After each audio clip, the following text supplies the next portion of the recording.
ಧನುರಾಶಿ ಪ್ರಯಾಣದಿಂದ ವ್ಯತ್ಯಾಸ, ತೊಂದರೆ, ಸಮಸ್ಯೆಗಳಾಗುತ್ತೆ, ಎಚ್ಚರಿಕೆ ಇರಲಿ. ಹಾಗಾಗಿ ಯಾವುದೇ ಪ್ರಯಾಣ ಮಾಡಬೇಕಾದರೂ ಕೂಡ ಎಚ್ಚರಿಕೆಯಿಂದ ಜಾಗ್ರತೆಯಿಂದ ಇರಬೇಕಾದಂಥದ್ದು ಮುಖ್ಯವಾಗುತ್ತೆ. ಮನೆಯಲ್ಲಿ ಸಣ್ಣ ಪುಟ್ಟ ವಿಚಾರಗಳಿಗೆ ಭಿನ್ನಾಭಿಪ್ರಾಯಗಳಿರುತ್ತೆ, ಇದರಿಂದ ಮನಸ್ಸು ಕೆಡುವಂಥದ್ದು ಸಹಜ. ಆದರೆ ಇದು ದ್ವೇಷಕ್ಕೆ ಕಾರಣವಾಗಬಾರ್ದು. ಆ ಸಣ್ಣ ವಿಷಯಕ್ಕೆ ಬಂದಂತಹ ಭಿನ್ನಾಭಿಪ್ರಾಯ ಅಥವಾ ಅಭಿಪ್ರಾಯ ಭೇದ ಅಲ್ಲಿಗೆ ಅದು ಮುಗಿಬೇಕು ಅನ್ನುವಂಥದ್ದು ಮುಖ್ಯವಾಗುತ್ತೆ. ಕಷ್ಟಪಟ್ಟು ಕೆಲಸ ಮಾಡಿದರೂ ಕೂಡ ಒಳ್ಳೆಯ ಫಲ ಇಲ್ಲ, ಫಲಿತಾಂಶ ಇಲ್ಲ. ಹಾಗಾದರೆ ಏನು ಆಗ್ತಾ ಇದೆ ಅನ್ನುವಂಥದ್ದನ್ನು ಗಮನಿಸ್ಕೊಳ್ಬೇಕು. ಯಾರಿಗೂ ಕೂಡ ಸಾಲವನ್ನು ಕೊಡಬೇಡಿ, ಸಾಲವನ್ನು ಕೇಳಬೇಡಿ, ಸಾಲದ ವಿಚಾರಕ್ಕೆ ಹೋಗಲೇಬೇಡಿ. ಅದು ನಿಮಗೆ ಸಮಸ್ಯೆ ಆಗುತ್ತೆ. ಅದು ಹಣ ಇರ್ಬೋದು, ವಸ್ತು ಇರ್ಬೋದು, ಬೇರೆ ಇನ್ಯಾವುದೋ ಬೆಲೆ ಬಾಳ್ತಕ್ಕಂತಹ ಪದಾರ್ಥ ಇರ್ಬೋದು, ವಾಹನ ಇರ್ಬೋದು, ಏನೇ ಇರ್ಬೋದು, ಅದು ತೊಂದರೆಗೆ ಕಾರಣವಾಗುತ್ತೆ. ಕಾರ್ಯಕ್ಷೇತ್ರದಲ್ಲಿ ನಿಮ್ಮ ಪರಿಶ್ರಮ ಗಣನೆಗೆ ಬರೋದೇ ಇಲ್ಲ. ಆಗಲೇ ಹೇಳಿದ್ನಲ್ಲ, ಹಾಗೆ ನೀವೇನೇ ಕಷ್ಟಪಟ್ಟರೂ ಕೂಡ ಯಾರೂ ಅದನ್ನು ಗುರುತಿಸೋದಿಲ್ಲ. ನೀವು ಆ ಕೆಲಸ ಮಾಡಿದ್ರಿ ಅಂತ ಯಾರು ಹೊಗಳೋದಿಲ್ಲ, ಹೇಳೋದೂ ಇಲ್ಲ. ಅದು ಮನಸ್ಸಿಗೆ ತುಂಬ ಪ್ರಭಾವ, ಪರಿಣಾಮ, ಬೇಸರ, ನೋವು ಎಲ್ಲವನ್ನು ಕೂಡ ಉಂಟು ಮಾಡುತ್ತೆ. ಕೆಲವರು ದುರ್ಬಲ ಮನಸ್ಸಿನವರು ಕಣ್ಣೀರು ಹಾಕುವಂಥದ್ದು ಕೂಡ ಇರುವಂಥದ್ದಾಗತ್ತೆ. ಹಣದ ವಿಚಾರಕ್ಕೆ ಜಗಳ ಮಾಡ್ಕೊಳ್ತೀರಿ, ಗಲಾಟೆ ಆಗುತ್ತೆ.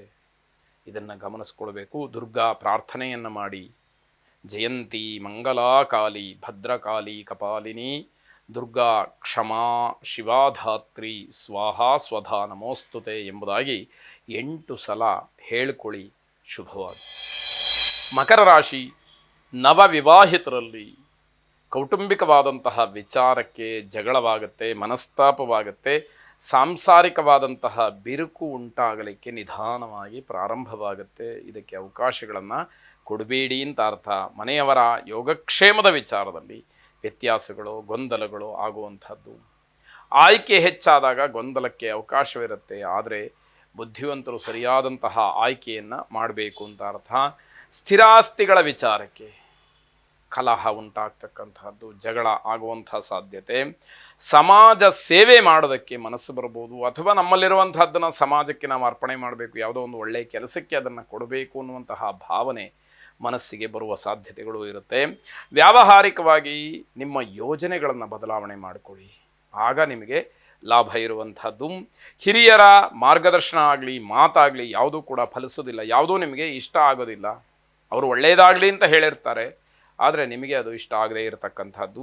ಲಕ್ಷ್ಮೀನಾರಾಯಣರನ್ನು ವಿಶೇಷವಾಗಿ ಪ್ರಾರ್ಥನೆ ಮಾಡಿ, ಲಕ್ಷ್ಮೀನಾರಾಯಣ ಹೃದಯ ಸ್ತೋತ್ರವನ್ನು ಶ್ರವಣ ಮಾಡಿ ಅಥವಾ ಪಠನ ಮಾಡಿ ಅಥವಾ ಪಾರಾಯಣ ಮಾಡಿಸಿ, ಶುಭವಾಗಿ. ಕುಂಭರಾಶಿ ವಿದ್ಯಾರ್ಥಿಗಳು ನಿಮ್ಮ ವಯಸ್ಸಿಗೆ ಮೀರಿದಂತಹ ಚಟುವಟಿಕೆಗಳಲ್ಲಿ, ಅನುಚಿತವಾದಂತಹ ವರ್ತನೆಗಳಲ್ಲಿ ನಿಮ್ಮ ಜೀವನವನ್ನು ಹಾಳು ಮಾಡಿಕೊಳ್ತಕ್ಕಂಥದ್ದು, ಅದರಿಂದ ಶಿಕ್ಷೆಯನ್ನು ಅನುಭವಿಸ್ತಕ್ಕಂಥದ್ದು ಆಗುವ ಸೂಚನೆ ಇದೆ. ಎಚ್ಚರ ಇರಲಿ. ಅನಗತ್ಯವಾದಂತಹ ವಿಚಾರಗಳಲ್ಲಿ, ನಿಮ್ಮ ವಯಸ್ಸಿಗೆ ಮೀರಿದಂತಹ ವಿಷಯಗಳಲ್ಲಿ ನೀವು ಖಂಡಿತ ಭಾಗಿಗಳಾಗಬೇಡಿ. ಅನುಚಿತವಾದಂತಹ ವರ್ತನೆಗಳು ಬೇಡ. ಇದರಿಂದ ಹೊರಬಂದರೆ ನಿಮಗೆ ಒಂದಷ್ಟು ಸ್ಥಾನಮಾನ ಗೌರವಗಳು ಇರುತ್ತೆ ಅಂತ ಅರ್ಥ. ಮಧ್ಯಾಹ್ನದ ನಂತರದಲ್ಲಿ ಸಮಯ ಇನ್ನಷ್ಟು ಕೆಟ್ಟದಾಗಿರುತ್ತೆ. ಆಗ ಏನೇ ಮಾಡಿದರೂ ಕೂಡ ತೊಂದರೆಗೆ ಅದು ಕಾರಣ, ದಾರಿ ಅನ್ನುವ ಹಾಗಾಗತ್ತೆ. ನಿಮ್ಮ ಮಹತ್ವಾಕಾಂಕ್ಷೆಗಳು ಈಡೇರಬಹುದು, ಆದರೆ ಯಾವ ರೀತಿಯಲ್ಲಿ, ಯಾವ ವಿಷಯದಲ್ಲಿ ಅನ್ನುವಂಥದ್ದು ಗಮನದಲ್ಲಿ ಇರಲಿ. ಬೇರೆಯವರಿಗೆ ಸಹಾಯವನ್ನು ಮಾಡೋದಕ್ಕೆ ಹೋಗಿ ಹೆಸರನ್ನು ಮಾಡ್ತೀರಿ. ಅವರಿಂದ ನಮಗೆ ಈ ಸಹಾಯ ಆಯಿತು ಅಂತ ಹೇಳಿ ಬೇರೆಯವರು ನಿಮ್ಮ ಹೆಸರನ್ನು ಹೇಳುವಂಥದ್ದು ಆಗಬಹುದು. ಕೈ ಹಿಡಿದಂತಹ ಕೆಲಸಗಳು ಪೂರ್ಣ ಆಗುತ್ತೆ, ಆದರೆ ಒಳ್ಳೆಯ ಕೆಲಸಗಳಾ ಅಂತ ಹೇಳಿ ಪ್ರಶ್ನೆ ಇರಬೇಕಾಗತ್ತೆ. ಸರಸ್ವತೀ ದೇವಿಯನ್ನು ವಿಶೇಷವಾಗಿ ಪ್ರಾರ್ಥನೆ ಮಾಡಿ, ವಿದ್ಯಾ ಪ್ರತಿಬಂಧಕವಾದಂತಹ ದೋಷ, ಮನಶ್ಚಾಂಚಲ್ಯ ಇವೆಲ್ಲ ನಿವೃತ್ತವಾಗಿ ವಿದ್ಯೆಯ ಬಗ್ಗೆ ಹೆಚ್ಚಿನ ಆಸ್ಥೆ ನಿಮಗೆ ಬೆಳೀಲಿ, ಶುಭವಾಗಿ. ಕೊನೆಯದಾಗಿ ಮೀನರಾಶಿ ವಿದ್ಯಾರ್ಥಿಗಳು ಬಲವಂತದಿಂದ, ಬೇಸರದಿಂದ ಅಥವಾ ಯಾವುದೋ ಒಂದು ಹೆದರಿಕೆಯಿಂದ ಓದಿದರೆ ಏನೂ ಪ್ರಯೋಜನ ಆಗೋದಿಲ್ಲ. ಮನಃಪೂರ್ವಕವಾಗಿ ಅಭ್ಯಾಸವನ್ನು ಮಾಡಬೇಕು. ನಾನು ಈ ವಿಷಯವನ್ನು ಸಂಗ್ರಹ ಮಾಡಬೇಕು, ತಿಳಿಬೇಕು ಅನ್ನುವ ಉದ್ದೇಶದಿಂದ ಓದಬೇಕು. ಆಗಷ್ಟೇ ನೀವು ಓದಿದ್ದಕ್ಕೆ ಸಾರ್ಥಕತೆ ಸಿಕ್ಕತ್ತೆ. ಅನಗತ್ಯವಾದಂತಹ ಪ್ರಯಾಣಗಳು ಬೇಡ. ಮೋಜು ಮಸ್ತಿಗೋಸ್ಕರವಾಗಿ ತಿರುಗುವಂಥದ್ದು, ಪ್ರಾಣಕ್ಕೆ ಅಪಾಯವನ್ನು ತಂದುಕೊಡುವಂಥದ್ದು, ಇದು ಯಾವ ರೀತಿ ಸಾಹಸಗಳು ಕೂಡ ಖಂಡಿತವಾಗಿ ಬೇಡ. ಹಳೆಯ ರೋಗ ಅಥವಾ ಆರೋಗ್ಯ ಸಮಸ್ಯೆ ತೊಂದರೆಯನ್ನು ಕೊಡುತ್ತೆ, ಎಚ್ಚರ ಇರಲಿ. ತುಂಬ ಆಯಾಸವಾಗ್ತಕ್ಕಂತಹ ದಿವಸ.